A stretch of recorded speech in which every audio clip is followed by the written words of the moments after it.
ಜನಗಳಿಗೆ ಹೊಸಬ್ರು ಇರ್ಬೇಕು ಗೊತ್ತಿಲ್ಲ. ಇಲ್ಲಿ ಬಿಡಿ ಬಡವರು ಬಿಡಿ ಕಾರ್ಮಿಕರಿಗೆ ನಮ್ಮ ಸಾಹೇಬರು ಏನ್ ಸಹಕಾರ ಮಾಡಿದ್ದಾರೆ, ಕೋಟ್ಯಾಂತರ ರೂಪಾಯಿ ಸಹಕಾರ ಮಾಡಿದ್ದಾರೆ. ಕೋಟ್ಯಾಂತರ ರೂಪಾಯಿ ಬಿಡಿ ಕಾರ್ಮಿಕರಿಗೆ ಅದು ನಮ್ಗೆ ಗೊತ್ತಿದೆ. ನನ್ನ ಹಳಬ ನಮ್ಗೆ ಪಿನ್ ಟು ಪಿನ್ ನಮ್ಗೆ ಗೊತ್ತಿದೆ. ನಮ್ಮ ಸಾಹೇಬ್ರದ್ದು ಸಹಕಾರ ನಮ್ಗೆ ಗೊತ್ತಿದೆ. 2009 ಫಸ್ಟ್ ಸಾಹೇಬ್ರು ML ಆಗುವಾಗ ಫಸ್ಟ್ ಟೈಮ್ ಇನ್ನು ತಕ್ಷಣನೇ ಇದು ಬಿಡಿ ಕಾರ್ಮಿಕರು ನಮ್ಮ ಸೊಸೈಟಿಯಿಂದ ಅಪ್ರೋಸ್ಪಾಶ ಬಂದ್ರು, ನಮ್ಮ ಭೇಟಿಯಾಗಿ ಎಲ್ಲ ಶುರು ಆಯ್ತು. ನಾವು ಹೋಗಿ ಹೇಳ್ದೆ ನಮ್ಮ ಸಾಹೇಬ್ರಿಗೆ ಈ ತರ ನಾವು ಮಾಡ್ತಾ ಇದೀವಿ ಅಂತ.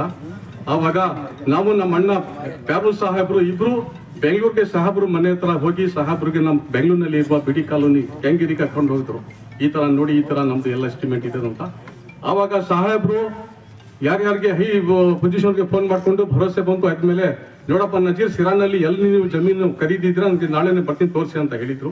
ಬೇರೆ ದಿವಸ ನಾನು ಸಾಹೇಬ್ರು ಅದು ಕತ್ಲು ಆಗ್ಬಿಟ್ಟು ಸಾಯಂಕಾಲ ಸೆಂಟರ್ ಬಂದು ನೋಡಿದ್ಮೇಲೆ ಅವ್ರಿಗೆ ಆಚಾರ್ಯ ಆಗ್ಬಿಟ್ಟು ಸಾಹೇಬ್ರಿಗೆ ಸತ್ಯ ಇವಾಗ ಮಾಡ್ತಾರೆ ಅಂತ ಗೊತ್ತಾಗ್ಬಿಟ್ಟು ಆ ಕಾಲದಿಂದ ಇಲ್ಲಿವರೆಗೂ ಕೋಟ್ಯಾಂತರ ರೂಪಾಯಿ ನಮ್ಮ ಸಾಹೇಬ್ರು ಈಗ ಎಲ್ಲರ ಬೀಡಿ ಕಾರಿಗೆ ಹಾಗಾಗಿ ಕಾರಣನೇ ನಮ್ಮ TB ಜಯಚಂದ್ರ ಸಾಹೇಬ್ರು, ನಮ್ಮ ಸಾಹೇಬ್.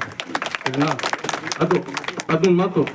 ಇದು ಸಹಕಾರ ಫಸ್ಟ್ ಸ್ಟಾರ್ಟಿಂಗ್ ಸಹಕಾರ ನೋಡಿ. ಒಂದು ಮಾತು ಹೇಳ್ತೀನಿ, 1.5 ಕೋಟಿ ರೂಪಾಯಿ ಎಲ್ಲರಿಗೂ ಅರ್ಥ ಮಾಡ್ಕೋಬೇಕು.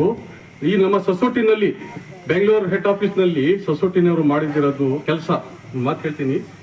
1.5 ಕೋಟಿ ರೂಪಾಯಿ ಸೊಸೈಟಿನಲ್ಲಿ ಇದೆ. ಈ ಬಡವರದು ದುಡ್ಡು 1.5 ಕೋಟಿ ರೂಪಾಯಿ ಇದೆ, ಬ್ಯಾಲೆನ್ಸ್ ಇದೆ, ಅವ್ರ ಹತ್ರ ಇಷ್ಟಾಗಿದೆ. ಆದ್ರೆ ಪಾಪ ಈ ಅಮಾಯಕರಿಗೆ ಗೊತ್ತಿಲ್ಲ. तुमने मालूम है क्या 1.5 करोड़ पैसा है उनके पास, सोसाइटी वाले के पास बेंगलुरु के हेड ऑफिस में 1.5 करोड़ तुम्हारा पैसा है, लेकिन तुमने मालूम नहीं. मुझे ये मालूम, मैं आज मालूम, आज मैं बोलने आई हूँ. तुमने सबको भी साहब को बोलने आई हूँ. सबको मालूम है कि नहीं ಹೇಳ್ತಾ ಇದೀನಿ ನಾನು. ನೋಡಿ, ಈಗ ಫಸ್ಟ್ 20,000 ರೂಪಾಯಿ ಬಂಡವಾಳ ನಿಮಿಷ ಸರ್, ಫಸ್ಟ್ 20,000 ರೂಪಾಯಿ ಬಂಡವಾಳ ಹಾಕಿದ್ರು ಯಾರು ಅಧ್ಯಕ್ಷರ ಸೊಸೈಟಿನವರು. ಜಮೀನು ತಗೊಂಡಿದ್ರು ಮುಂದೆ 20 ಲಕ್ಷದ್ದು. ಅದಾದ್ಮೇಲೆ 60 ಲಕ್ಷ ರೂಪಾಯಿ ಈಡ್ ತಗೊಂಡ್ರು. ಅದಾದ್ಮೇಲೆ 1.5 ಲಕ್ಷ ರೂಪಾಯಿ ಹಾಕಿದ್ರು. ಪೂರ್ತಿ 93 ಲಕ್ಷ ಹಾಕಿದ್ದಾರೆ. ಸಾಹೇಬ್ರು ಕೊಡ್ಸಿದ್ದಾರೆ ದುಡ್ಡು.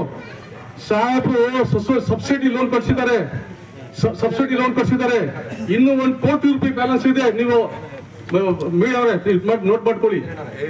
1 ಕೋಟಿ ರೂಪಾಯಿ ಉಳಿದಿದೆ. 1 ಕೋಟಿ ರೂಪಾಯಿ ಉಳಿದಿದೆ. ಮತ್ತೆ 50,000 ರೂಪಾಯಿ 1.5 ಕೋಟಿ ಉಳಿದಿದೆ. ಆ 1.5 ಕೋಟಿ ರೂಪಾಯಿನಲ್ಲಿ ಫ್ರೀಯಾಗಿ ಉಚಿತವಾಗಿ ಮಾಡ್ಕೊಡ್ಬೇಕಿತ್ತು ಇವರು. ಪಾಪ ಮೊನ್ನೆ ಬಂದಿರೋ ಅಧ್ಯಕ್ಷರು ಗೊತ್ತಿಲ್ಲ. ಮೊನ್ನೆ ಬಂದ ಅಧ್ಯಕ್ಷರು ಗೊತ್ತಿಲ್ಲ.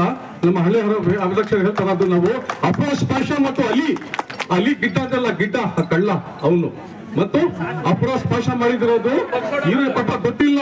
ಇನ್ನೊಂದು 5 ಕೋಟಿ ರೂಪಾಯಿ ಇದೆ. 5 ಕೋಟಿ ರೂಪಾಯಿ ಬ್ಯಾಲೆನ್ಸ್ ಇದೆ ಅವ್ರ ಹತ್ರ. ಇಷ್ಟಾಗಿದೆ 5 ಕೋಟಿನಲ್ಲಿ 1 ಕೋಟಿದು ಸರ್ಕಾರಕ್ಕೆ ಕಟ್ಟಿ ಉಚಿತವಾಗಿ ಬಡವರು ಬಡವರಿಗೆ ಮಾಡ್ಕೊಡ್ಬೇಕಿತ್ತು. ಸೊಸೈಟಿ ಬೆಂಗಳೂರಿನವರಿಗೆ ತಪ್ಪಿದ್ದವರು ಮಾಡಲಿಲ್ಲ. ಮತ್ತೆ ವಸೂಲಿ ಮಾಡಿದ್ದಾರೆ. ಅನ್ಯಾಯ ಇದು. ಮತ್ತೆ ವಸೂಲಿ ಮಾಡಿ ಅನ್ಯಾಯ ಇದು. ನನ್ಗೆ ನೋಡಿ, ನನ್ಗೆ ಜೈಲ್ ಹಾಕ್ಬೇಡಿ. ನಾನು ಸತ್ಯ ಹೇಳ್ತಾ ಇದ್ದೀನಿ. ಮೊನ್ನೆ ಬಂದಿರೋದು ಇವರು ಅಧ್ಯಕ್ಷರು ಹೊರದಿಲ್ಲ. ಅಲ್ಲಿಗೆ ಗೊತ್ತಿದೆ ವಿಷಯ. ನಾನು ಹೇಳ್ತಾ ಇದ್ದೀನಿ.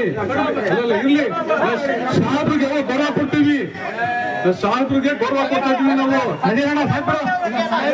ನೋಡಿ, ಅದು ಆಯ್ತು. ನೋಡಿ, 800 ಜನ ಹತ್ರ ದುಡ್ಡು ವಸೂಲಿ ಮಾಡಿರೋ ಸೆಕೆಂಡ್ 800 ಜನ ಹತ್ರ.